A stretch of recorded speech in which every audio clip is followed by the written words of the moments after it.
ஆடும் பரிவேல் அணி சேவல் என பாடும் பணியே பணியாய் அருள்வாய் தேடும் கயமா முகனை செருவில் சாடும் தனி யானை சகோதரனே. திருச்சிற்றம்பலம். திருநாவுக்கரசு வளர் திருத்தொண்டின் நெறிவாழ வரியான தவமுனிவர் வாகீசர் வாய்மைத்திகள் பெருநாமச் சீர்பரவல் உருகின்றேன் பேருலகில் ஒரு நாவுக்கு உரை செய்ய ஒண்ணாமை உணராதேன். திருச்சிற்றும். தென்னாடுடைய சிவனையை போற்றி, என் நாட்டவர்க்கும் இறைவா போற்றி, ஏகம்பத்துறை அந்தாய் போற்றி, பாகம் பண்ணூர் ஆனாய் போற்றி, பராய்த்துறை மேவிய பரனே போற்றி, சிராப்பள்ளி மேவிய சிவனே போற்றி, அண்ணாமலைய மண்ணா போற்றி, கண்ணார் அமுத கடலே போற்றி, காவாய் கனக திரளே போற்றி, கைலை மலையானே போற்றி போற்றி, வெற்றிவேல் முருகனுக்கு அரோகரா. திருச்சிற்றம்பலம். அண்ட சராசரங்களுக்கெல்லாம் அதிபதியாக விளங்கக்கூடிய முருகப்பெருமானுடைய ஒப்பற்ற பெருங்கருணையினாலே சென்னை ICF கமல விநாயகர் சத்சங்கம் மிகச்சிறப்பாக வழங்கி வருகின்ற திருநாவுக்கரசு நாயனாருடைய தேவாரத்தில் 4ஆம் திருமுறையை தொடர்ந்து சிந்திக்கின்ற பாங்கிலே இன்றைய தினம் திருவாரூரிலே பெருமான் அருளி செய்த ஒரு பதிகத்தினை சிந்திப்பதற்கு திருவருள் கூட்டியிருக்கிறது. பெருமான் திருவாரூரிலே திருவாதிரை நாளன்று அந்த தரிசனத்தை எல்லாம் பெற்று சிறப்பாக அந்த பெருமான் எழுந்தருளிய காட்சிகளெல்லாம் கண்டு உவக்கின்றார். அதை பின்னாளில் திருஞான சம்பந்தரிடம் பகிர்ந்து கொள்கிறார். திருவாரூரிலேயே பல நாட்கள் இருக்கிறார். இருந்துவிட்டு பக்கத்தில் இருக்க சில ஊர்களுக்கெல்லாம் கூட போகிறார். கீழ்வேளூர், கன்றாப்பூர், வலிவலம் என்று சொல்லக்கூடிய அந்த திருத்தலங்களுக்கெல்லாம் போய்விட்டு இப்போவும் கூட திருவாரூர் போகிறவர்கள் இந்த தலங்களுக்கெல்லாம் போய் தரிசனம் பண்ணுவார்கள். கன்றாப்பூர், கீழ்வேளூர், இந்த திருத்தலங்கள்லாம் சென்று வழிபடுவார்கள். அப்போது சாமியும் அப்படி தான் போய் வழிபாடு செய்திருக்கிறார். திரும்பவும் திருவாரூர் வந்துவிட்டார். திருவாரூர் திரும்பவும் அங்கே பெருமானை தரிசித்து கொண்டு புற்றிடங்குண்ட புராதனனை வழிபட்டு கொண்டு அங்கே இருக்கிறார். அப்படி இருந்த காலத்தில் பல பதிகங்களை அருளி செய்கின்றார். அதிலே இந்த பதிகத்திலே இந்த மானுட உடல் இறைவன் தந்தது ஒரு பெரிய என்ன சொல்கிறது, ஒரு பெரிய வாய்ப்பு. இப்படி ஒரு வாய்ப்பு இனிமே கிடைக்குமா அப்படிங்கிறது தெரியாதுன்ட்டாங்க. எல்லாருமே தான் சொல்கிறாங்க. பல பிறவிகள் உண்டு, அதில் மானுட பிறவியும் ஒன்று. ஆனால் இப்பொழுது மானிடராக பிறந்திருக்கிற நாம் திரும்பவும் மனுஷனாக பிறப்போமாங்கிறதுக்கான வாய்ப்பெல்லாம் எப்படின்னு சொல்ல முடியாதுங்கிறாங்க. என்ன பிறப்பு வேணால் வரலாம். அதாவது ஒரு தந்தையிடமிருந்து ஏகப்பட்ட உயிரணுக்கள் தாயின் கருவருக்கு போகிறது. அந்த உயிரணுக்கள் அத்தனையும் போட்டி போட்டுக்கொண்டு போகும், லட்சக்கணக்கில் போகும். அதில் ஏதோ ஒன்று தான் கருமுட்டையில் போகுது. அப்படி புகுந்த ஒரு உயிரணு தான் இப்போ நம்ம உடம்பாக இருக்கிறோம். இப்போ நம்ம அந்த மாதிரி ஒரு உடம்பை பெற்றுவிட்டு வந்திருக்கிறோம். எவ்வளவு அரிது அரிது மானிடராய் பிறத்தல் அரிது என்று சொல்லுகிறது. இந்த மனுஷ பிறப்பு அவ்வளவு ஒரு தாயினுடைய கருவில் இருந்த காலத்தில் எத்தனையோ விதமான ஆபத்துக்களை இந்த கரு எதிர்த்து நின்று வளர்கிறது. அப்படிப்பட்ட இந்த உடம்பு தரப்பெற்று இருக்கிற பொழுது இதை எப்படி பயன்படுத்தி கொள்ள வேண்டும் யோசனை பண்ணி பாருங்க. மிகுந்த பிரயாசிப்பட்டு ஒரு மெடிக்கல் சீட்டு ஒரு பையனுக்கு வாங்கி தருகிறார் தந்தை. ஏகப்பட்ட பணம் செலவு பண்ணி ஏகப்பட்ட சிபாரிசு பண்ணி பையனும் எவ்வளவோ படித்து கஷ்டப்பட்டு ஒரு மெடிக்கல் சீட்டு வாங்கி காலேஜில் சேர்ந்துட்டான்னு வச்சுக்குவோம். அப்போ அந்த படிப்பை அவன் எப்படி படிக்கணும்? அந்த அளவுக்கு இந்த மானுட பிறவியை பெற்ற நாமும் இந்த மனுஷ உடம்ப இது வெறும் சாப்பிட்றதுக்கு தூங்குறதுக்கு மட்டுமே தான் இருக்குன்னு நினச்சிட்டு இதை பயன்படுத்திட்டா அது வேஸ்டாக போடும். ஆகையினாலே இந்த உடம்பை பெற்ற நாம் மீண்டும் பிறவாமை பெற வேண்டும். எந்த பிறப்பு வேண்டாம். பிறவாமை வேண்டுங்கிறது தான் எல்லாருடைய வேண்டுகோளாகவும் இருக்குது. அப்போ இந்த பிறவாமைங்கிறது அவ்வளோ சுலபமாக வந்துருமானா, இந்த பிறப்பில் நாம் செய்ய வேண்டியதை செய்தால் அது பிறவாமை வந்து சேர்ந்து விடும். இந்த உடம்பை கொண்டு சாதிக்க வேண்டியது அந்த பெரிய சாதனை தான். இந்த உடம்பை கொண்டு சாதிக்க வேண்டியது என்ன? மீண்டும் இந்த பூலகில் பிறப்பு வேண்டாம், எந்த பிறப்பும் வேண்டாம். அப்படி ஒரு பிறவாமை பெறுவதற்கு இந்த உடம்பை நாம் பயன்படுத்தி கொள்ள வேண்டும். இந்த உடம்பினாலே இந்த உடம்பு கிடைச்சிருச்சுங்கிறதுக்காக இந்த உடம்பினுடைய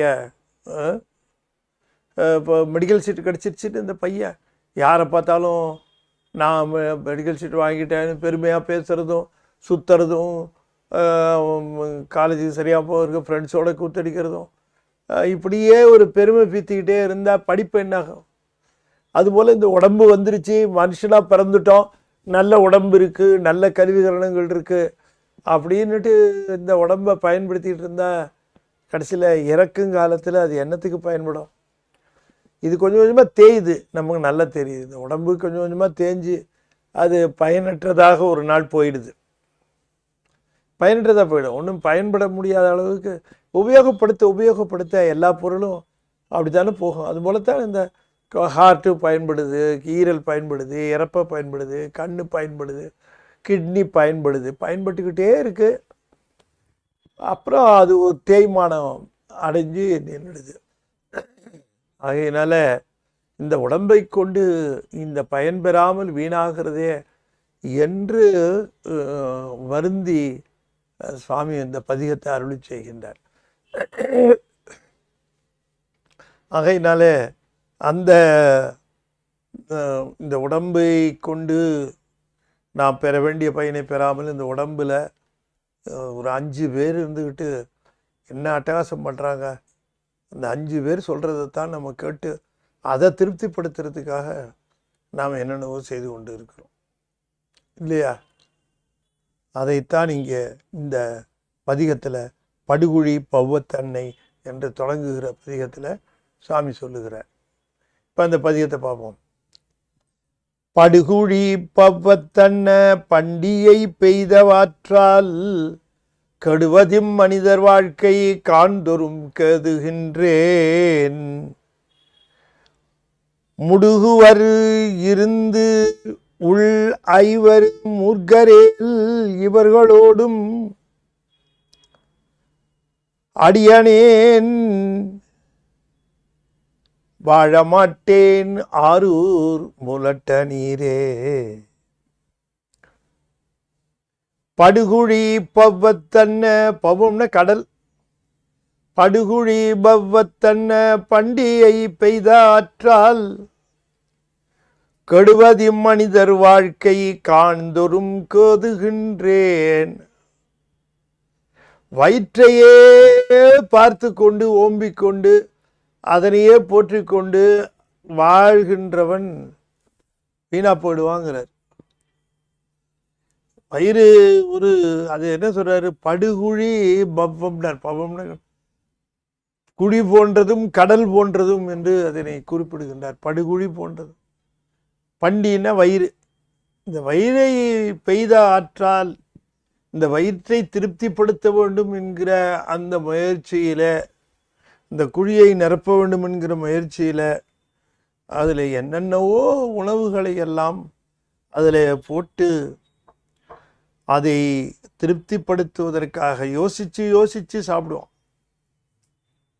யோசித்து சாப்பிடுவோம். இப்படி சாப்பிட்டா இப்படி இருக்கும், அப்படி சாப்பிட்டா இப்படி இருக்கும், இந்த மாதிரி என்றெல்லாம் யோசித்து அந்த வயிறு தான் அது. நாக்குக்கு மட்டும்தான் ருசி தெரியுமே தவிர வயிறுக்கு ஒன்றும் தெரியாது. வயிறு எதை போட்டாலும் அரைக்கும், அது பிரிக்கும், அவ்வளோதான் அது. ஆனால் இந்த நாய் என்று சொல்லக்கூடிய ஒன்று இதை போடு, அதை பண்ணு, இதை தின்னு என்று பண்டியை பெய்த ஆற்றால், பண்டியில் இந்த வயிற்றுக்குள்ளே பெய்த ஆற்றால் கெடுவது மனித வாழ்க்கை. இந்த மனிதர் வாழ்க்கை அது மாடு திங்குது, ஆடு திங்குது, நாய் எப்போ பாருங்க இற தேடும். அது எப்போ பார்த்தாலும் இறை கிடைக்குதான்னு தேடிட்டு அப்போ தான் சாப்பிட்ருக்கோம், அப்பயும் தேடும். ஆகவே இந்த இந்த மானுட வாழ்க்கை இந்த வயிற்றுக்காகவே வாழ்கிற வாழ்க்கையாக போயிடுச்சு. கெடுவதி மனிதர் வாழ்க்கை காண்தோறும் இதை பற்றி எண்ணுகின்றதோறும் எனக்கு ரொம்பவும் கலக்கமாக இருக்கிறது. ஆகையினால் இதிலிருந்து எம்மை காப்பாற்றுவார் யாவரே உளரோ என்று அழைக்கின்றேன், கேதுகின்றேன். கேதுதல் என்றால் கேதுதல் அப்படின்னா அழைத்தல்னு அர்த்தம். இந்த மனித வாழ்க்கையிலிருந்து என்னை யாராவது விடுவிப்பார்களா? எந்த வாழ்க்கை? இந்த வயிற்றை நிரப்புகின்ற வாழ்க்கையை வாழ்க்கை என்று நான் வாழ்ந்து கொண்டு இருக்கிறேனே, இதிலிருந்து எம்மை யாராவது காப்பாற்றுவார்களா என்று நான் அழைக்கின்றேன். இது பத்தாதுன்னு முடுகுவர் இருந்து உள் ஐவர், உள்ளிருந்து ஐவர் முடுகுவர். இவர்கள் மூர்க்கர். என்னோட நான் சாமி எனக்கு மட்டும்தான் இந்த இடத்த கொடுத்துருக்கான்னு பார்த்தா 5 முரட்டு பசங்களை நீ வச்சுக்கோ, இங்கே உனக்கு துணையாக தான் கொடுத்துருக்குறேன்னு சொன்னால் அந்த 5 பேரும் மூர்க்கராக இருக்கிறானு. கடைசியில் 5 பேருக்கு நான் வேலை செஞ்சுக்கிட்டு இருக்கேன். இந்த 5 பேர் எனக்கு வேலை செய்கிறேன்னு கொடுத்துவிட்டு அவர்கள் முடுகுவர், என்ன முடுக்கி விடுறாங்க. முடுகுவர் உள்ளிருந்து ஐவர் முடுகுவர். மூர்க்கரேன், இவர்கள் மூர்க்கராக இருக்கிறார்கள். இவர்களோடும் அடியனேன் வாழ மாட்டேன். இவர்களோடு எப்படி இந்த வாழ்க்கையை தொடர்வது? எனக்கு ரொம்ப கவலையாக இருக்கிறது, அச்சமாக இருக்கிறது. இதை வாழ மாட்டேன். ஆரூர் மூலட்ட நீரே, திருவாரூரிலே மூலத்தானத்திலே எழுந்தருளி இருக்கின்ற பெருமானே, ஆரூர் திருவாரூர் மூலட்டானரே பெருமானே, இப்படி நான் வாழ்வது. ஆக இந்த 5 பொறிகள், இந்த 5 ஞானேந்திரியங்கள் என்று சொல்லக்கூடிய இந்த 5 பொறிகள் இந்த உடம்ப மானிட வாழ்க்கையை நான் வாழாமல் அவர்கள் தன் விருப்பத்திற்கு வாழ்ந்து கொண்டு இருக்கிறார்கள், இந்த உடம்பை பயன்படுத்தி கொண்டு இருக்கிறார்கள். என்ன சொல்லுகிறார்? 5 பேரும் ஜடந்தான், 5 பேரையும் மனம், அந்த மனம் உயிர், இதுதானே சிஸ்டம். உயிர் தான் தன்னுடைய விருப்ப வெறுப்புக்கு தக்கவாறு இந்த ஐவர்கள், அதை பொதுவாக இந்த ஐவர்கள் என்று குறிப்பிடுகின்றார். எனவே இவர்களோடு நான் வாழ மாட்டேன், அடியனேன் வாழ மாட்டேன். ஆரூர் மூலட்ட நீரே என்று திருவாரூர் திருமூலட்டானருக்கு அவர் விண்ணப்பம் செய்கின்றார். படுகுழி பவ்வத்து அண்ண போன்ற அண்ணன போன்ற படுகுழி பவ்வத்து அண்ண பண்டிகை பெய்த ஆற்றால் கெடுவதி மனிதர் வாழ்க்கை காண் தொறும் கேதுகின்றேன். முடுகுவர் இருந்துள் ஐவரும் முர்கரேல் இவர்களோடும் அடியனேன் வாழ மாட்டேன் ஆரூர் மூலட்ட நீரே என்று சுவாமி விண்ணப்பிக்கின்றார். புழு பெய்த பண்டிதன்னை புறமொரு தோலால் முடி ஒழுக்கரா 9 வாய் ஒற்றுமை ஒன்றுமில்லை. சடக்குடை இதனுள் ஐவர் சங்கடம் பலவும் செய்ய அழிப்பனாய் வாழ மாட்டேன் ஆரூர் மூலட்ட நீரே. திரும்பவும் இந்த உடம்பினுடைய அந்த பெருங்கவலையை எடுத்து சொல்லுகிறார். இந்த வயிற்றில் இருக்கக்கூடியது பல புழுக்கள் இருக்கின்றன வயிற்றில். அது நம்முடைய எல்லா வயிற்றிலையும் அப்படித்தான் இருக்கும். எல்லாருடைய வயிற்றிலையும் இந்த உணவு போகிற காரணத்தினாலே உணவிலே இருக்கக்கூடிய கிருமிகள் புழுக்களாகும். அதை அந்த புழுக்கள் தங்கி போகும். அதனால் வயிற்றில் பல நோவுகள் பல வியாதிகள் வரும். இப்படி ஒரு வயிறு, அந்த வயிறு இருக்கிற நிலைமையை பார்த்தா சாப்பிடவே மாட்டான் யாரும். ஆனாலும் அதை தோலால் மூடி வச்சுவிட்டார். பானையை மூடுற மாதிரி அதை தோலால் மூடி இந்த உடம்பு ஒன்று கொடுத்து ஒழுக்கரா 9 வாய் ஒற்றுமை ஒன்றுமில்லை. ஒழுக்கு அறானா ஒழுகிறது நிற்காத 9 துவாரங்கள். ஒழுகும் ஓட்டதானே, அது ஒழுகும். அதிலிருந்து அந்த உடம்பின் அழுக்கானது நீங்குகின்ற 9 துவாரங்கள். இது ஒன்றுக்கொன்று ஒற்றுமை இல்லை என்று சொல்லுகிறார்.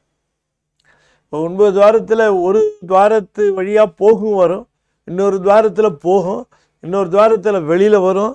இப்படி ஒற்றுமை இல்லை என்று குறிப்பிடுகின்றார். ஒற்றுமை ஒன்றுமில்லை என்று சொன்னால் இந்த உடம்பு இவையெல்லாம் ஒரு ஒன்றாக ஒரு போக்காக எனக்கு உதவி செய்வதாக இல்லை. சழக்குடை, சழக்கு என்றால் குற்றம். சழக்குடை இதனுள் 5 சங்கடம் பலவும் செய்ய. இப்படிப்பட்ட உடம்புல நான் ஒண்டி குடியிருக்கேன்னு பார்த்தா 5 பேரையும் சேர்த்து வச்சு என்னை ஒண்டு குடித்தனமாக இருக்க வச்சிருக்க. இது ஒண்டு குடித்தனமாக இருக்கிறேன். இந்த ஒண்டு குடித்தனம் வேண்டாம் நமக்கு, இது தேவையில்லை. இந்த உடம்புக்குள்ளே இருந்து இந்த சங்கடங்கள் பலவும் செய்கின்ற, சங்கடம் என்றால் துன்பத்தை, பல துன்பங்களை செய்து கொண்டு இருக்கிறது குற்றமுள்ள 5. இந்த குற்றமுள்ள 5 பார்த்தல், கேட்டல், உண்ணுதல், அதாவது சுவைத்தல், நுகர்தல், உணர்தல் என்று சொல்லக்கூடிய இந்த 5 செய்திகளையும் செய்கின்ற அவை இதனுள் இந்த உடம்பிற்குள்ளே 5 பேரும் குற்றம் புரிகிற 5 பேருக்கும் இடம் இருக்கிறது. சடக்குடை இதனுள் 5 சங்கடம் பலவும் செய்ய அழிப்பனாய் வாழ மாட்டேன் ஆரூர் மூலட்ட நீரே. அழிப்பனாய் என்று சொன்னால் இந்த இவற்றினுடைய ஆதிக்கத்தினாலே நான் மிகவும் கலங்கி போய் நிற்கின்றேன், மிகவும் கலங்கி போய் நிற்கின்றேன். இந்த கண்ணாக இருக்கட்டும், காதாக இருக்கட்டும், அல்லது நாசியாக இருக்கட்டும், இவையெல்லாம் பல குற்றங்களை செய்கிறது. இந்த குற்றங்களை பலவும் செய்ய கலங்கி போகிறவனாக இருக்கிற நான் எப்படி அந்த அறவாழ்க்கை, அருள் வாழ்க்கை வாழ வேண்டுமோ அவ்வாறு வாழ விடாமல் இவையெல்லாம் எமக்கு தீங்கு செய்து கொண்டு இருக்கின்றன. ஆரூர் மூலட்ட அணியரே என்று குறிப்பிடுகின்றார். திருவாரூர் திருமூலட்டானத்தில் எழுந்தருளி இருக்கிற பெருமான். இப்போ இந்த 5 பொறிகளும் தான் புற உலகை ஆன்மாவோடு தொடர்பு படுத்துகின்றன இல்லையா? இந்த புற உலகினுடைய அனுபவங்கள் இந்த 5 பொறிகளின் வழியாகத்தான் கிட்டுகிறது. இப்படி 5 பொறிகளும் புற உலகினுடைய அனுபவத்தை பெற்ற பிறகு அந்த அனுபவம் எவ்வாறு விளைந்தது, அதனால் பெற வேண்டிய பயன் என்ன என்பதையெல்லாம் யோசிக்காமல், அது தனக்கு எவையெல்லாம் நன்மை பயக்கும் என்று கருதாமல், எவையெல்லாம் தனக்கு இன்பம் பயக்கும் என்ற அந்த பொய் இன்பத்திலேயே நாடி நின்று அவையெல்லாம் தீங்கு செய்கின்றன. நல்ல உணவு உண்ண வேண்டும், உடம்புக்கு தேவையான உணவை உண்ண வேண்டும் என்று அதற்கு அறிவில்லாத காரணத்தினாலே அது குற்றம் புரிந்து பல வகையான உணவுகளை உண்டு அந்த உடம்பை அது மேலும் மேலும் துன்பத்திற்குள்ளாக்குகிறது. இப்போ துன்பத்திற்குள்ளாக்குகிற பொழுது அந்த துன்பத்தை அடைவது அந்த உயிர். அந்த உடம்பு மிக விரைவிலே கெட்டு போய் எதற்காக இந்த உடம்பு எடுத்தோமோ அந்த பயனை அடைய முடியாமல் போயிட்டு, வாழ்த்த வாயும் நினைக்க மனநெஞ்சும் தாழ்த்த செந்தியும் தந்த தலைவனே என்று சொல்லுகிறார். இப்போ இவையெல்லாம் தந்தது இறைவனை வணங்குவதற்காக, இறைவனுடைய அந்த திருவருளிலே தோய்வதற்காக இல்லையா? தலையே நீ வணங்காய், கைகால் கூப்பித் தொழில், கண்கால் காண்மின்களோ என்றெல்லாம் இப்படி அங்கமாலையில் நாவுக்கரசர் சொல்லி இருக்கிறார். அப்படி இந்த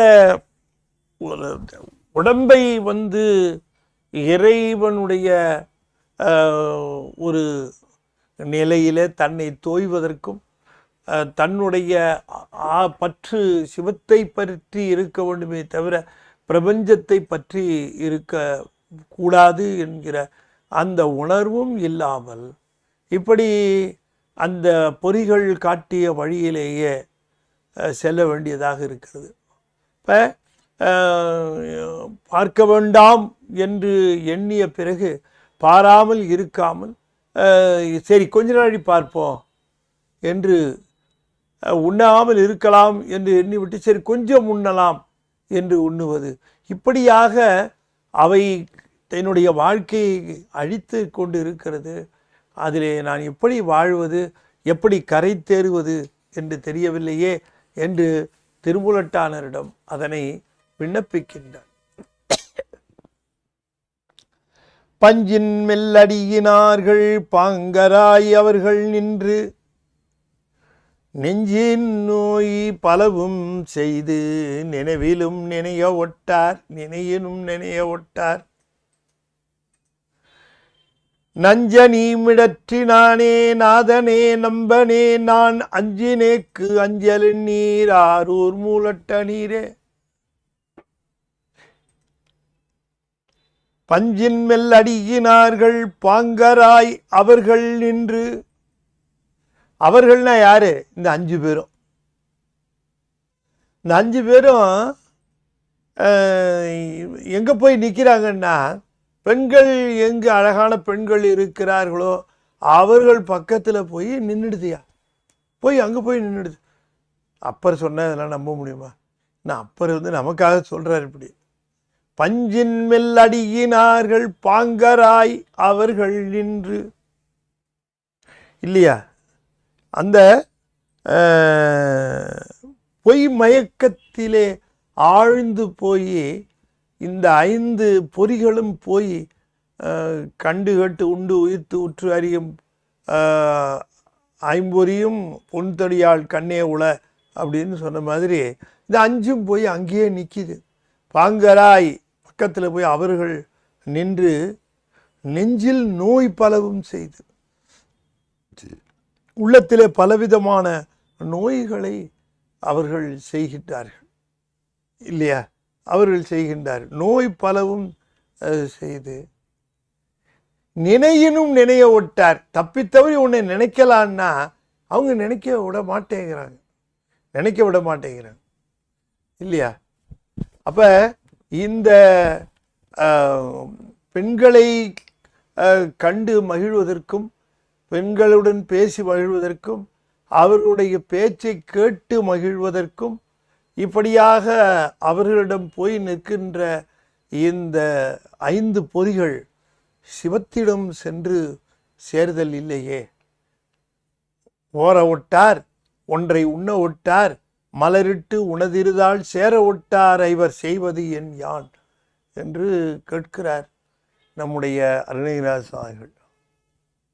நெய்யும் பாலும் தயிரும் கொண்டு நித்தல் பூசனை செய்யல் உற்றார் கையில் ஒன்றும் காடும் இல்லை கடலடி தொழுது உயினல்லால் ஐவர் கொண்டு இங்கு ஆட்டாடி ஆழ்குழிப்பட்டு அழுந்துவேனுக்கு உய்யுமார் ஒன்று அருளி செய்வீர் உனக்காந்தன் தளி உளீரே என்று சுந்தரமூர்த்தி சுவாமிகளும் சொல்லுகிறார். ஆகையினாலே இந்த பஞ்சின் மெல்லடியினார்கள் பாங்கராய் அவர்கள் நின்று நெஞ்சில் நோய் பலவும் செய்து, நோய் என்று சொல்லுவது அந்த வினைகளை பெருக்கி கண்களினால் காண்பதினாலே வருவது வினை. அது மட்டுமல்ல, மொழியினாலே பேசுவது வினை, எண்ணத்திலே நினைப்பதும் வினை. நினையினும் நினைய ஒட்டாருன்னாரு. நாம் இறைவனையை நினைப்போமே அப்படின்னு நினச்சா இது நினைக்க முடிய மாட்டேங்க, அப்புறமா நினச்சிக்கலாம், வந்திருப்பாளா என்னன்னு தெரியலையே என்று அந்த பெண்ணை பற்றியே சிந்திப்பதும் அல்லது பெண்களை பற்றியே சுழலுவதுமாக இந்த 5 பொறிகளும் இருக்கின்றன. நினைக்கினும் நினைய ஒட்டார் நஞ்சனீமிடற்றினானே, நஞ்சை கண்டத்திலே அடக்கிய எங்கள் பெருமானே நாதனே நம்பனே நான் அஞ்சு நேர்க்கு அஞ்சல் எண்ணீர். நான் ரொம்ப அஞ்சு போயிருக்கிறேன், நீ ஒரு வார்த்தை பயப்படாத, நான் இருக்கிறேன், இந்த 5 பேரையும் நான் பார்த்துக்கிறேன் அப்படின்னு நீ சொன்னீன்னா ஒரு ஒன்றும் வேண்டாம். உன்னை பற்றி நினைக்க ஆரம்பித்தா நீ என்னை பிடிச்சிக்க, நான் உன்னை பிடிக்க ஆரம்பிக்கும்போது நீ பேசாமே இருந்தீன்னா இந்த 5 பேரும் அதான் அவர் தான் ஒன்றும் கவனிக்கலையே, எதுக்கு நீ போய் பார்த்துட்டு இருக்கிற, வா இந்த பக்கம் போகலான்னு என்னை கூப்பிடுறாங்க. நான் உன்னை நினைக்க ஆரம்பிக்கும் பொழுதே நீ என்னையும் நினைக்க ஆரம்பித்து என்னை பற்ற ஆரம்பிச்சேன்னு அந்த 5 பேரும் அவங்க வாழை ஆட்ட மாட்டாங்க. அதனால் நீர் எம்மை நினைக்க வேணும், நீர் எம் மேலே கருணை செலுத்தணும். இந்த ஏழை பழிச்சிட்டு போகிறான், இவனுக்கு நம்ம கொடுத்த கருவிகள் தானே, இவனுக்கு நம்ம நினப்பை கொடுத்ததோடு நாமும் இவனை கொஞ்சம் கவனிப்போம் என்று நீ உன்னுடைய அந்த திருவருளை என்பால் செலுத்தினால், கருணை பார்வையை செலுத்தினால், இந்த அஞ்சேல் என்று சொல்லக்கூடிய இந்த அபயத்தை தந்தீர் என்றால் நான் வாழ்வேன் என்று கூறுகின்றார். அஞ்சு நேர்க்கு அஞ்சல் எண்ணீர். அதனால பெருமான் நினையத் தருவானேன்னாரு. அவன் உயிருக்கு உயிர் நினைச்சாலும் அவர் திரும்ப நினைக்கலைன்னா உயிர் பற்றாது. இது கொஞ்சம் நுட்பமாக நாம் புரிந்து கொள்ள வேண்டும். உயிர் சிவத்தை நினைக்கிறது, உடனே சிவம் அதை நினைத்து பற்றி கொள்ளுமா என்று கேட்டால் அது அவ்வளவு டைரக்டாக நிகழாது. உயிர் நினைந்து உயிர் நினைவதற்கு அது எண்ணணும், அது நினைந்து அந்த எண்ணத்தை வளர்த்து தன்னுடைய அந்த பற்றை அது பெருக்கணும். அப்படி இல்லை கண்டுக்காமல் விட்டாருன்னா அவ்வளோதான், அது உயிர் திரும்பவும் அந்த உலக பிரபஞ்சத்தில் சுழல ஆரம்பிச்சிடும். அதைத்தான் அவர் சொல்லுகிறார், குறிப்பிடுகின்றார். கெண்டயந்தடங்கண் நல்லார் தம்மையே கழும வேண்டி குண்டராய் திரி தந்து ஐவர் குலைத்து இடர்குடியின் ஊக்க கண்டு நான் தரிக்ககில்லேன் காத்து கொள் கரைசேர் கண்டா அண்டவானவர் போற்றும் ஆரூர் மூலட்ட நீரே. அண்டவானர் போற்றும் ஆரூர் மூலட்ட நீரே.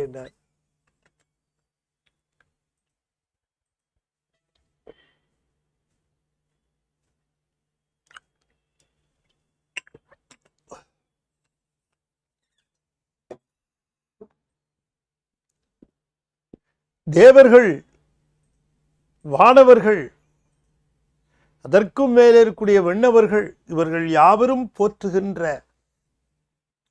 திருவாரூர் திருமூலட்டானத்திலே எழுந்தவரே. ஆரூருக்கு இவர்கள் எல்லாம் வழிபாடு செய்கின்றார்கள். பஞ்சபூத தலங்களில் மட்டுமல்ல, எல்லா சிவத்தலங்கள்லேயும் வானவர்கள் பெருமானை வணங்குகிறார்கள். பெரிய புராணத்தில் பல இடங்கள்ல நாம் பார்க்கிறோம், சாமி சொல்கிறார். அப்போ அவர்கள் வணங்குகிறார்கள், வழிபாடு செய்கின்றார்கள். அப்படி இந்த திருவாரூர்லேயும் அடியார்கள் வணங்குகிற அந்த வேளையில் இந்த வானவர்களும் வணங்குகிறார்கள். அண்ட வானவர் போற்றும் ஆரூர் மூலட்ட நீரே கெண்டயம் தடங்கண் நல்லார் தம்மையே. இந்த கெண்டை மீன் போல கண்களை, அகலமான கண்களை உடைய அந்த பெண்கள் தம்மையே கழும வேண்டி அவர்களை தழுவ வேண்டும், அவர்களோடு பழக வேண்டும், அப்படி சுகிக்க வேண்டும் என்கிற காரணத்தினாலே குண்டராய் திரி தந்து ஐவர். இந்த 5 பேரையும் 5 குண்டர்கள்ங்கிறார். இந்த கண்ணு, காது, மூக்கு, செவி, கண்ணு, காது, மூக்கு, நா, மெய்யே, இது எல்லாமே குண்டராய் திரிதந்து. குண்டராய் திரிதந்து என்ன முரட்டு பயிர. இந்த குண்டர் திரிவானுங்க தெரியும், எவன் கிடப்பான் அடிக்கலான்னு திரிவான். யாராவது பேசாமல் போனால் கூட அவனை போய் 2 இடி, என்ன இடிக்கிறேம்மா, அவன்லாம் குண்டர். வம்பு வெட்டி வம்பு இழுப்பான், வீண் வம்புக்கு இழுத்து அந்த தகராறு பண்ணுவான். அந்த மாதிரி இந்த 5 பேரும் அப்படித்தான் வெட்டி வம்பு இழுக்க. ஏதாவது எங்கேயாவது யாராவது பெண்ணை பற்றி பேசினால் அதிலே நாட்டம் கொண்டு மையல் கொண்டு திரியும். அப்படியா என்று குண்டாராய் திரி தந்து ஐவர் குலைத்து, என்னுடைய நிம்மதியை குலைத்து, என்னுடைய மன ஆற்றலை குலைத்து, இடர்குழியின் நூக்க, இடராகிய குழியில் பிடிச்சி தள்ளி விட்டாங்க.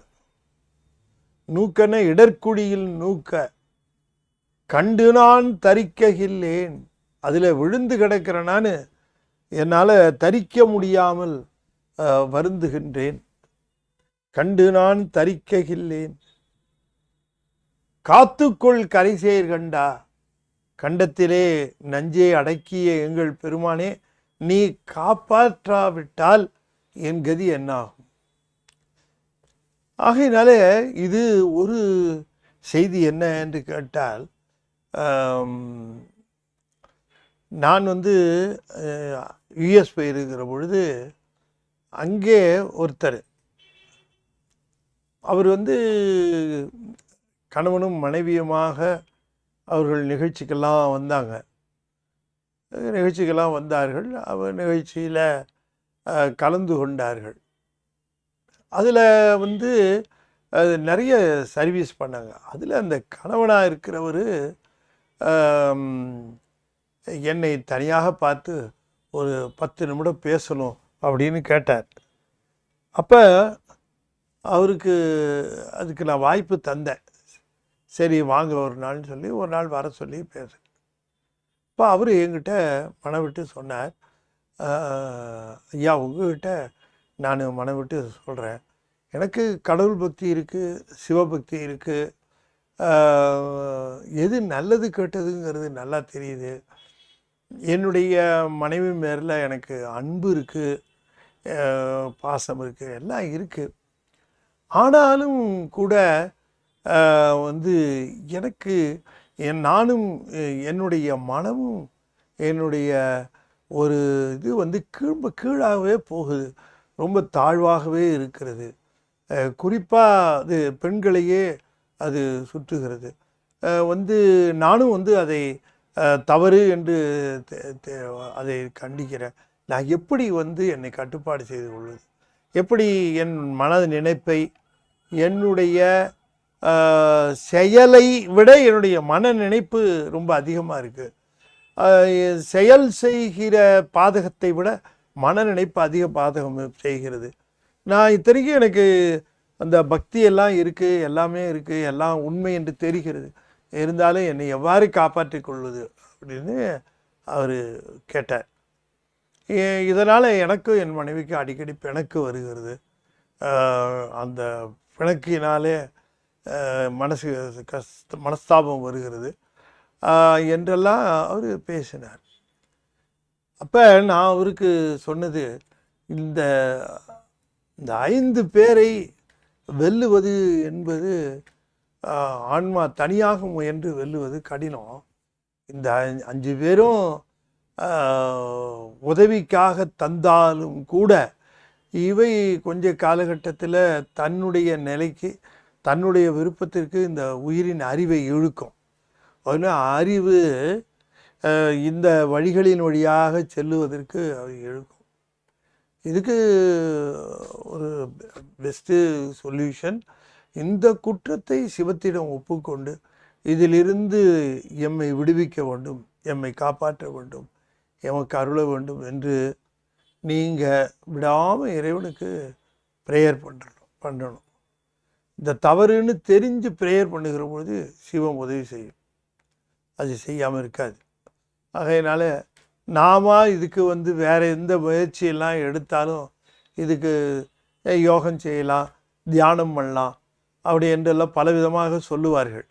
ஆனால் அதையெல்லாம் விட சிறப்பானது எது என்று கேட்டால், இன்னும் அழுத்தம் திருத்தமாக அந்த மனதை சிவத்தின்பால் லயிக்கும்படியாக சிவன் மேலே அன்பு செலுத்தி சிவனை, அந்த சிவத்திடம் இந்த குற்றத்தை ஒப்புக்கொண்டு இதிலிருந்து பெருமான் எம்மை காப்பாற்ற வேண்டும், இதிலே நான் அழிந்து கொண்டிருக்கிறேன் என்று விண்ணப்பித்து விடுபட வேண்டும்.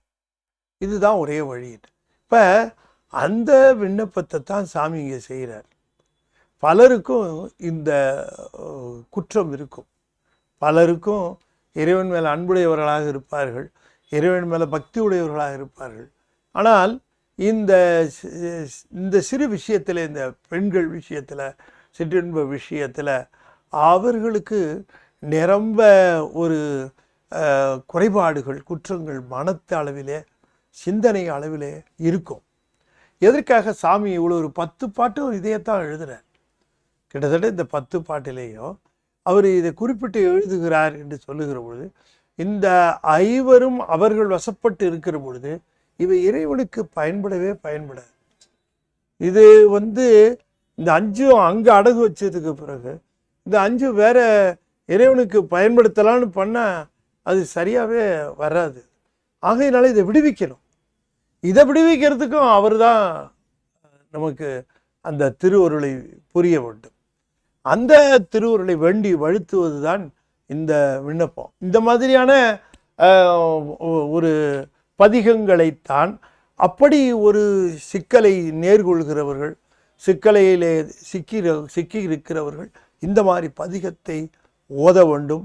நாவுக்கரசர் பெருமானுடைய திருவடியை பற்றி திருவாரூர் திருமுலட்டானேஸ்வரிடம் அதை சமர்ப்பிக்க வேண்டும் என்று சொல்லுகிறார். இப்போ இந்த நினைப்புகள் மூலாதாரத்தில் இருந்து மேலே எழணும், அது கீழ் நோக்கி போகும். அந்த செய்திகள் அப்படி மேல் நோக்கி போக வேண்டும் என்பதற்காகத்தான் இந்த மூலாதார தலமாக இருக்கக்கூடிய திருவாரூரில் இதை மேல் நோக்கி எழுப்ப வேண்டும் என்று அந்த திருவாரூர், அந்த திருமூலட்டானம், மூலத்தானம் என்று அதனை குறிப்பிடுகின்றார். அங்கிருந்து செயம் பெற வேண்டும். அதுவே காமசயம் என்று சொல்லப்பெறுவது. அதை ஒரு கொடியிலே கட்டி, ஒரு கம்பிலே ஒரு கொடியாக கட்டி காட்டுவார்கள். அது காமசயம் என்பார்கள். ஆகவே இந்த காமசயம் என்று சொல்லக்கூடிய ஒன்றை சாதிக்கிற பதிகம் இது. இதை சாதாரணமாக எடுத்துக்கொள்ளக்கூடாது. இந்த பதிகத்தில் பெண்களை பற்றி பேசுகிறார், 5வரை பற்றி பேசுகிறார் அப்படின்ட்டு ஒரு சாதாரணமாக எடுத்துக்கொள்ளலாம். இந்த பதிகம் குறிப்பாக இந்த வழிபாடு, கிரியை இவற்றிலே மனத்தை செலுத்துகிறவர்கள் ஒழுக்க நெறியிலே நிற்பது மிக அவசியமாக இருப்பதினாலே அவர்களுக்கு உரிய பதிகமாக இதை பெருமான் கருணையோடு அருளி செய்திருக்கிறார்.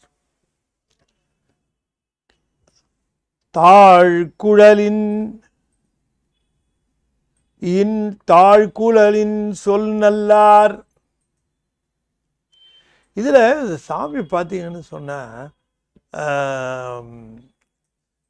இதில் பெண்களை சொல்லுகிற பொழுது நல்லார் அப்படின்னு குறிப்பிடுகிறார். இதில் மட்டும் இல்லை, இந்த 5வது பாடல்லையும் தாழ்குழலின் சொல் நல்லார் அப்படின்னு சொல்லுகிறார். அதே போலவே கெண்டயம் தடங்கண் நல்லார் அப்படின்னு போன பாடலையும் சொன்னார். இப்போ இந்த நல்லார் என்று சொல்லக்கூடிய பெண்கள் உரிமை உடையவர்கள் தான். உரிமை உடையவர்கள் கூட ஒரு அளவோடு அந்த நிலையில் நிற்க வேண்டும் என்ற அந்த உண்மையை புகட்டுகின்றார். தாழ்குழலின் சொல் நல்லார், தாழ்குழலின் சொல் நல்லார். இப்போ இந்த அது 2 பொருளும் ரொம்ப அழகாக, குழல் என்று சொல்லுகிற பொழுது தாழ்குழல், தாழ்ந்த அந்த திருமுடியை உடையவர்கள், கூந்தலை உடையவர்கள் குழல். இன்னொன்று குழலின் சொல் நல்லார், குழலை காட்டிலும் சொல் வல்லவர்கள் அப்படின்னார். அப்போ இந்த குழல்ங்கிறத சாமி 2க்கும் பயன்படுத்துகிறார். கூந்தலுக்கும் பயன்படுத்துகிறார், இந்த ஊதுகுழல், புல்லாங்குழல் இருக்கு இல்லையா, அந்த புல்லாங்குழலையும் பயன்படுத்துகிறார். அந்த குழலை காட்டிலும் சொல் நல்லாராம். குழலை காட்டிலும் தாழ்குழலின் சொல் நல்லார் தங்களை தஞ்சம் என்று ஏழையேனாகி. அப்போ நிறைய குடும்பங்களில் பார்க்குறோம், இந்த பெண்களுடைய பேச்சையே பிரதானமாக எடுத்துக்கொண்டு அறம் எது என்று தெரியாமல் போகிறவர்களும் உண்டு. இது அவர்களை குறிப்பிடுகிறார். இது இது பொது மாதரை பற்றி பேசியது அல்ல, அதை குறிப்பிடல அவர். வாழ்க்கையில் பெண் ஆண் என்பவர்கள் சம உரிமை உடையவர்கள், அவர்களை அடிமை என்று கருதக்கூடாது. ஆனாலும் அதே நேரத்தில் அவர்களுக்கு நாம் அடிமைப்பட்டு விடவும் கூடாது. அவர்களை அடிமையாக நடத்தக்கூடாது என்பதோடு அவர்களுக்கு அடிமைப்பட்டு விடவும் கூடாது. ஆகவே தஞ்சமின்றி ஏழையேன் ஆகி நாளும் என் செய்கேன் அப்படின்னு கேட்குறார். அப்போ பெண்களிடம் தஞ்சம், ஒரு அறம் செய்கிறதுனா கூட பெண்ணிடம் கேட்டு தான் செய்ய வேண்டியது இருக்குன்னு வச்சுக்குவோங்க. கோயில் போகிறதா இருந்தால் கூட அவங்க பர்மிஷன் கொடுத்தாதான், வழிபாடு அவங்க சொன்னாதான் அப்படின்ற நிலைமை இல்லாமல், அப்படி இல்லாமல் தாழ்குழலின் சொல் நல்லார் தங்களை தஞ்சம் என்று ஏழையேனாகி, அருளிலே ஏழையேனாகி, கட்டுப்பாட்டிலே ஏழையேனாகி நாளும் என் செய்கேன், நான் என்ன செய்வேன், எந்தை பெம்மான் வாழ்வதேல் அரிது போலும்னு. இந்த வாழ்க்கை வாழறதுங்கிறது ரொம்ப கஷ்டமப்பான்ட்டார். அவருக்கு அதெல்லாம் ஒன்றும் கிடையாது. அப்புறம் கேட்டது என்ன, இதெல்லாம் ஒன்றும் கிடையாது. ஆனால் இவர் சொல்கிறார், வாழ்க்கைங்கிறது ரொம்ப, இந்த உலகத்தில் இந்த வாழ்க்கையை வாழ்ந்துக்கிட்டு அருள் வாழ்க்கைக்குள்ளே நுழையிறது ரொம்ப அரிது தான். வாழ்வதேல அரிது போலும். வைகளும் ஐவர் வந்து ஒவ்வொரு நாளும் இந்த 5 பேர் வந்து ஆழ்குழி படுக்க ஆற்றேன். இந்த 5 பேரும் வந்து ஒவ்வொரு நாளும் என்ன காலையில் விழித்தவனையே வந்துடுறாங்க டியூட்டிக்கு. ஐவர் வந்து ஆழ்குழி படுக்க ஆற்றேன், ஆழ்குழி படுக்க ஆற்றேன். அந்த பிரபஞ்ச வாழ்க்கையில் ஆழ்குழி படுதல் என்பது மீண்டும் மீண்டும் பிறப்புக்கு ஏற்றவாறு வினைகளிலே செய்கின்ற நிலை. ஆற்றேன் ஆரூர் மூலட்ட நீரே என்று விண்ணப்பிக்கின்றார். மாற்றம் ஒன்றருளகில்லீர் மதியிலேன் விதியிலாமை சீற்றமும் தீர்த்தல் செய்யீர் சிக்கன உடையராகி கூற்றம்போல் ஐவர் வந்து குலைத்திட்டு கோகு செய்ய ஆற்றவும் கில்லேன் நாயேன் ஆரூர் மூலட்ட நீரே.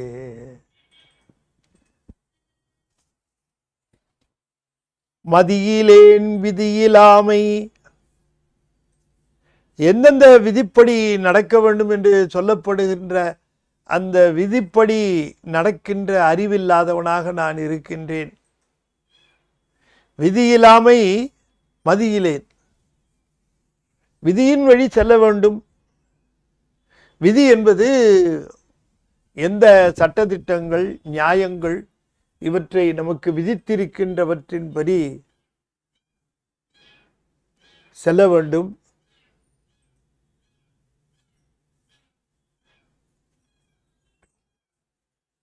மதியிலேன்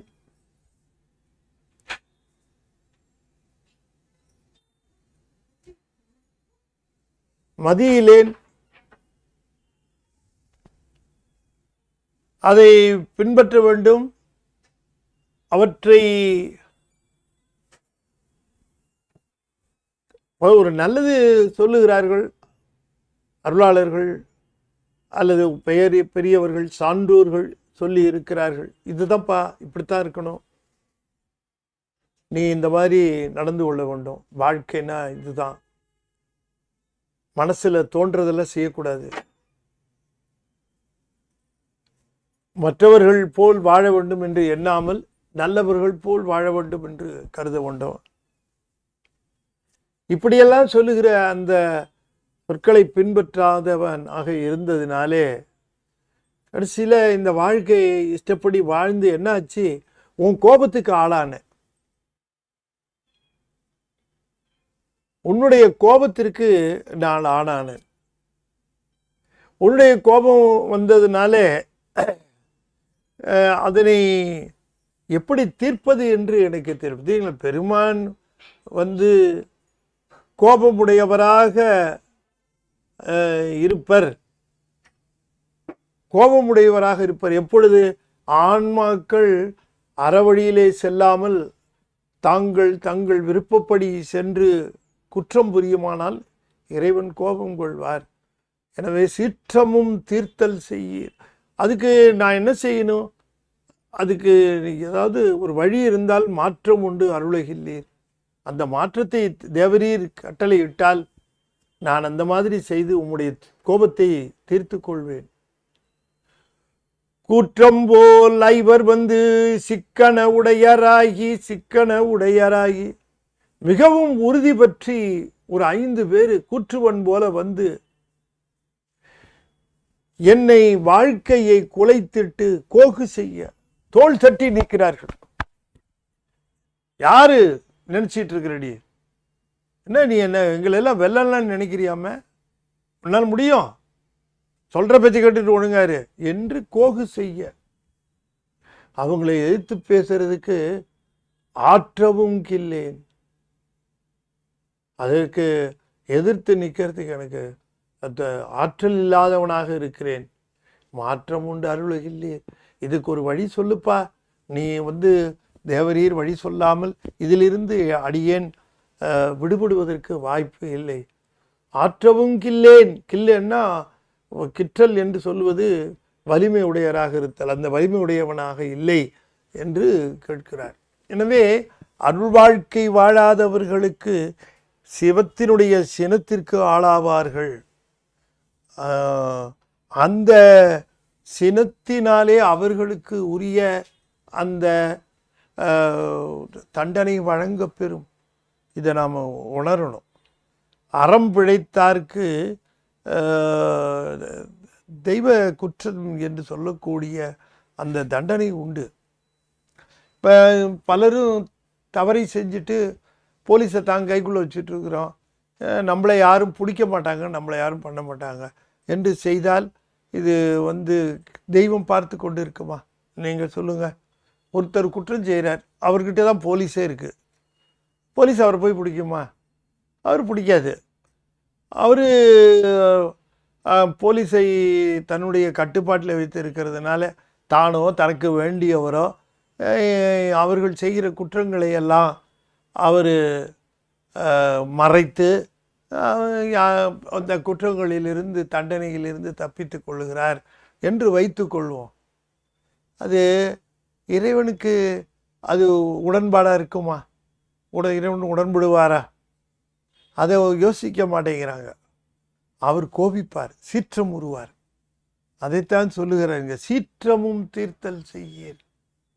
இறைவன் சீருவான், இறைவன் கோபிப்பான், இறைவன் இதை கண்டு அவன் வருத்தம் உருவான்.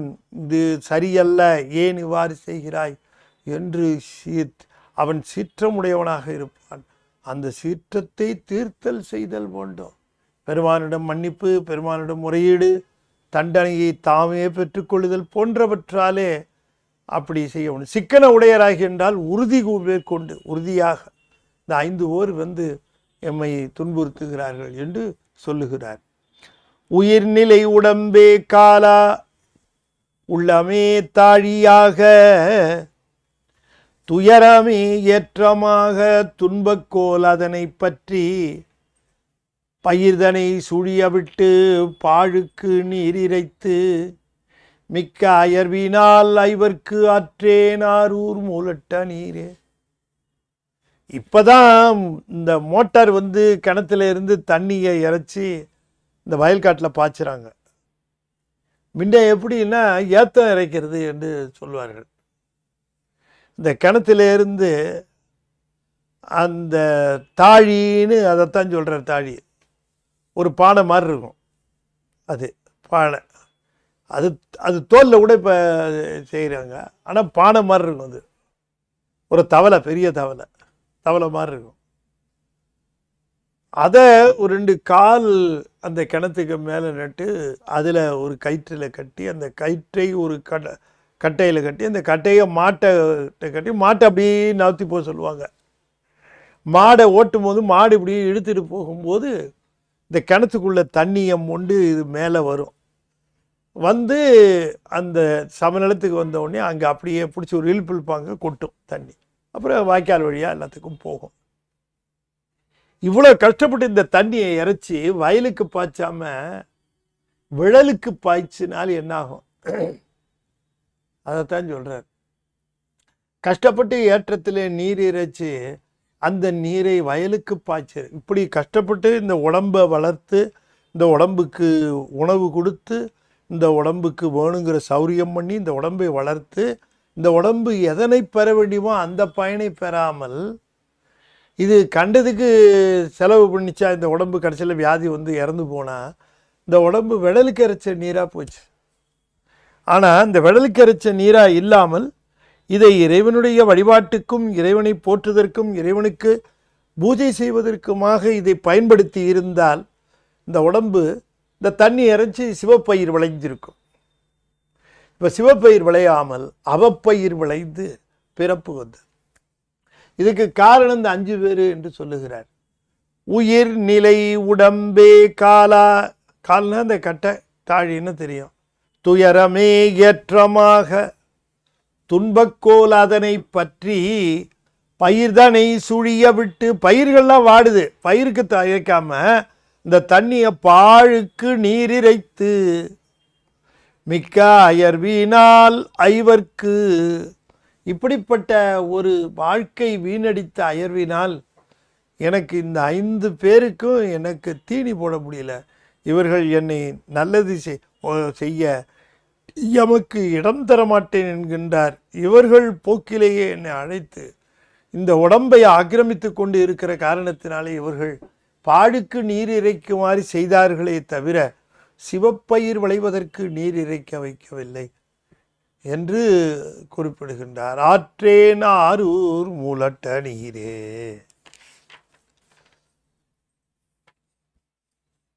கற்றதேல் ஒன்றும் இல்லை காரிகையாரோடு ஆடி பெற்றதேர் பெரிதும் துன்பம் பேதையேன் பிழைப்பினாலே முற்றினால் ஐவர் வந்து முறை முறை துயரம் செய்ய. முறை வச்சுக்கிட்டு வந்து துயரம் செய்வாங்களாம். இன்னைக்கு உன் முறை, நீ போய் அவனை கவனிச்சுக்கன்னு இந்த கண்ணு, அடுத்த நாள் காது, இன்னைக்கு ஏன் முறை, இன்னைக்கு நான் போய் அவனை பார்த்துக்கிறேன். இப்படி முறை வச்சு இல்லையா. இந்த பெரிய குடும்பங்களில் சமைக்கிறதுன்னு ஒரு 3 மருமவை 2 மருமவை 4 மருமவை இருந்ததுன்னா அந்த வீட்டில் மருமவை திங்கக்கிழமை, 2வது மருமவை செவ்வாய்க்கிழமை, 3வது மருமவை புதன்கிழமை இப்படி சமைப்பாங்க. அப்போ வாசல் பெருக்கிறது வந்து மருமவை 2வது, இப்படி ஏதாவது ஒரு முறை. இந்த முறை வச்சு இந்த மாதிரி முறை வச்சு இந்த 5 பேரும் என்னை வாங்குறாங்கங்கிறார். ஐவர் வந்து அதுக்கு என்ன காரணம்? பேதை ஏன் பிழைப்பினாலே முற்றினால். பேதையேன் என்று சொல்லக்கூடிய அறிவில்லாத பேதையேனாக இருக்கிற நான் என்னுடைய குற்றம் பிழைப்பினாலே, எதனை எப்படி பயன்படுத்த வேண்டும் என்ற அறிவில்லாத தன்மையினாலே அவர்களை கையாளுகின்ற முறை தவறி போய் குற்றமாகி அந்த ஐவரும் இப்பொழுது வந்து வந்து முறை முறை அவரவர்களுக்குரிய முறையிலே வந்து துயரம் செய்ய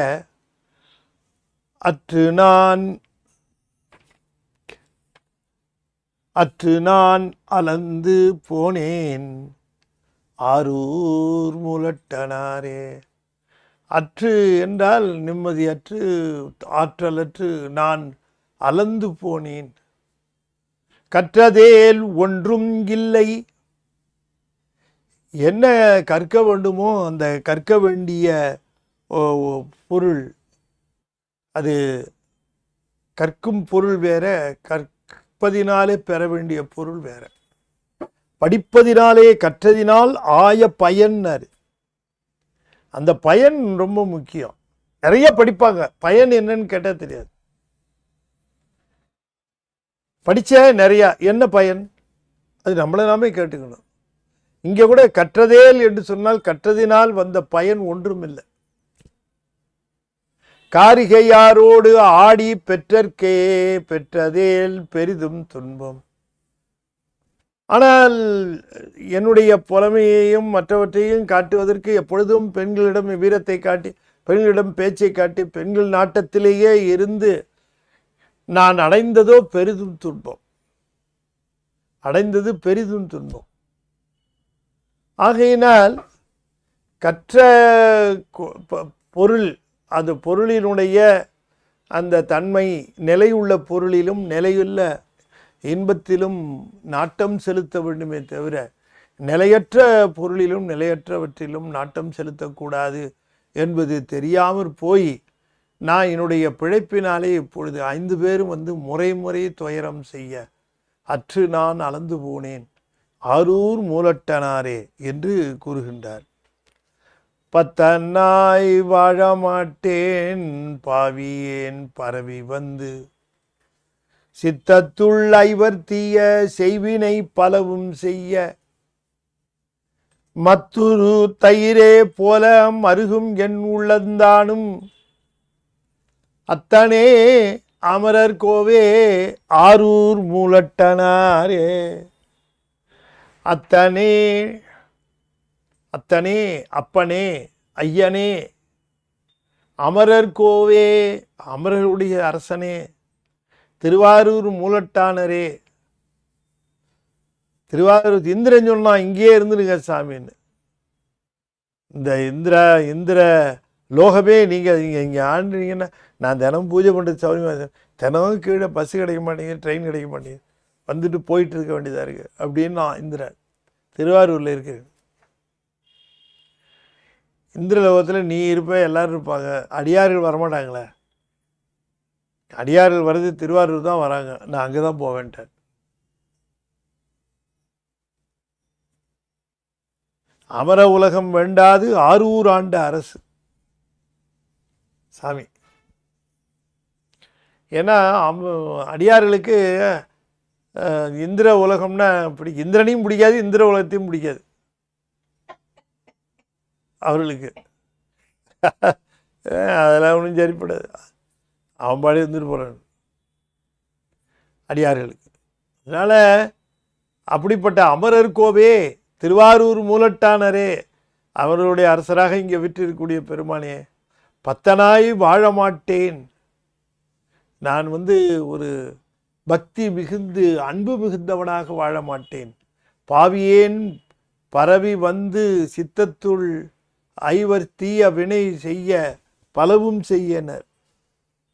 அப்போ நான் எப்படி பாவியேன், பரவி வந்து பத்தனாய் வாழ மாட்டேன், உம்மை பரவி வந்து பத்தனாய் பாடமாட்டேன் பரமனே பரமயோகின்னாரு திருக்குறுந்தொகையிலையும்.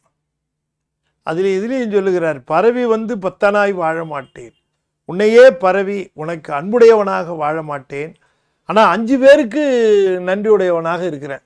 சித்தத்துள் ஐவர் தீய செய்வினை பலவும் செய்ய நான் என் கதி எப்படி இருக்குன்னா, இந்த மத்துரு தயிரே போல, இந்த தயிர் கடைஞ்சதுன்னு இந்த தயிர் படுற அவஸ்தை, இந்த மத்து அங்கேயும் இங்கேயும் சுழலும் போது இந்த 5 பேரும் சொல்லிட்ட இந்த பக்கம் போகும், அந்த பக்கம் போகும், அந்த பக்கம் போகும், இந்த பக்கம் போகும். அதுபோல் இந்த தயிரினுடைய கதி போல மத்துரு தயிரே போலன்னு திருவாசகத்தில் மணிவாசகரும் சொல்லுகிறார். அந்த மத்துரு தயிரே போல மருகும் என் உள்ளம் தானும், என்னுடைய உள்ளமும் மயக்கமடைந்து கிடக்கிறது. அப்பா எனக்கு அருள் செய், என்னுடைய சிந்தையை திருத்து, சிந்தனை முழுவதும் உன்னுடைய நினைவே தருக. அதனால தான் அந்த அப்பர் சாமின்னு சொன்னார், புழுவாய் பிறக்கினும் புண்ணியா உன்னடி என்மனத்தே வழுவாதிருக்கன்னார். வழுகிறது ஏன் இயல்பு, நீ தான் வழுவாதிருக்க பற்ற வேண்டும் என்று கேட்கிறார். உயிரின் இயல்பு வழுவுவது இல்லை, கழுக்குண்டதனில் வழுக்காதிருந்தும்னாரு சாமி மணிவாசகரம். எனவே அப்படி எம்மை அருள் செய்ய வேண்டும் என்று கேட்டு நிறைவு பாடலாக தடக்கை 4 கொண்டு 4 20 கை இந்த மலையை தூக்கி போடலான்ட்டு 20 கரத்தால் தடக்கை 4 கொண்டு தடவரை தன்னை பற்றி அகன்ற திரு கைலாய மலையை பற்றி எடுத்தவன் பேர்க்க ஓடி இருந்தன பூதம் எல்லாம். அந்த கைலாய மலையில் நிறைய பூதங்கள் இருந்தது. அம்பாள் பயந்து ஓடினான்னு பல இடத்துல இந்த இடத்துல சொல்கிறாரு, இந்த பூதங்கள் எல்லாம் அங்கே இங்கே ஓட ஆரம்பிச்சிருச்சான். இந்த மலை ஆட ஆரம்பித்த உடனே எடுத்தவன் பேர்க்க அந்த 4 20 கரம் கொண்ட ராவணன் அந்த மலையை பற்றி அதை எடுத்து அவன் பேர்க்க அதனை இடம்பெயர்க்க ஓடி இருந்தன பூதம் எல்லாம் அங்கே இங்கும் ஓடி பூதங்கள் எல்லாம் வாஞ்சி ஓடின. சாமி பார்த்தாரு, முடித்தலை 10 தோளும் முறிதர இறையே ஒன்றி. இப்போ தோள்களை தூக்குனா ஒரு அம்சத்துல தலையெல்லாம் உள்ள மாட்டிச்சு. முடித்தலை 10ன்னார், 10 தலையும் 20 தோளும் எல்லாம் நசுங்கிருச்சு.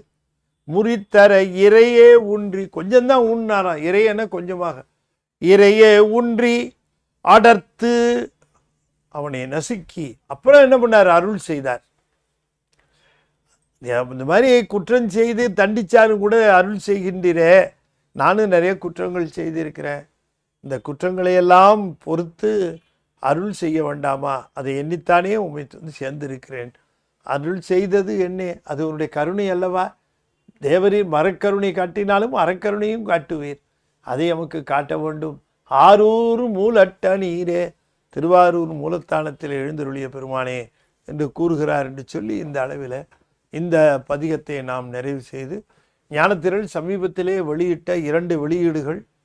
ஒன்று திருவாசகம் வரலாற்று முறையில், திருவாசகத்தில் உள்ள 51 பதிகங்களும் ரீஅரேஞ்ச் பண்ணியிருக்கிறோம். 51 பதிகமும் இருக்கு, ஆனால் வரலாற்று முறையில் அதை ஒரு புதிய முறை அணுகுமுறையில் இப்படித்தான் இது சுவாமி அருளி செய்திருக்கலாம் என்கிற ஒரு நிலையில் 51 பதிகங்களையும் வரிசைப்படுத்தி இருக்கிறோம். அந்த வரலாற்று முறையில் இப்போ கோர்வையாக வரும். அந்த நூல் விற்பனைக்கு இருக்குது, வேணுங்கிற நண்பர்கள். ஏன் அப்படி வச்சுருக்கோன்னு ஜஸ்டிஃபிகேஷனும் இருக்குது, அதுக்கு நியாயப்படுத்தி இருக்கிறோம். அந்த நூல் வாங்கி பயனடையலாம். இன்னும் ஒரு நூல் திருநாவுக்கரசு நாயனாருடைய வரலாற்றை அழகிய வண்ணப்படங்களிலே எளிமையாக சித்திரக்கதையாக குழந்தைகளுக்கென்று எப்படி திருஞான சம்பந்தர் வெளியிட்டோமோ அதுபோல் திருநாவுக்கரசரை இப்போ வெளியிட்டிருக்கிறோம். சித்திரக்கதை எல்லா படங்கள் கொண்டது, குழந்தைங்களுக்கு திருநாவுக்கரசர் வரலாறு முழுக்க தெரிஞ்சிடும். எப்படி திருஞான சம்பந்தர், அது அவசியம் நம்ம குழந்தைங்களுக்கு திருஞான சம்பந்தர் திருநாவுக்கரசர் வரலாறு தெரியணும். எனவே அதற்காக இந்த நூலையை வெளியிட்டிருக்கிறோம். வேணுங்கிற அன்பர்கள் தபாலிலும் பெற்றுக்கொள்ளலாம், தபால் செலவு தனி. அதில் குறிப்பிட்டிருக்கிற எண்ணை தொடர்பு கொண்டு நீங்கள் பெற்றுக்கொள்ளலாம் என்று சொல்லி, ஞானத்திரளிற்கு சந்தா சேருங்கள், ஞானத்திரளிலே சந்தாதாரர்களை சேர்த்து விடுங்கள்.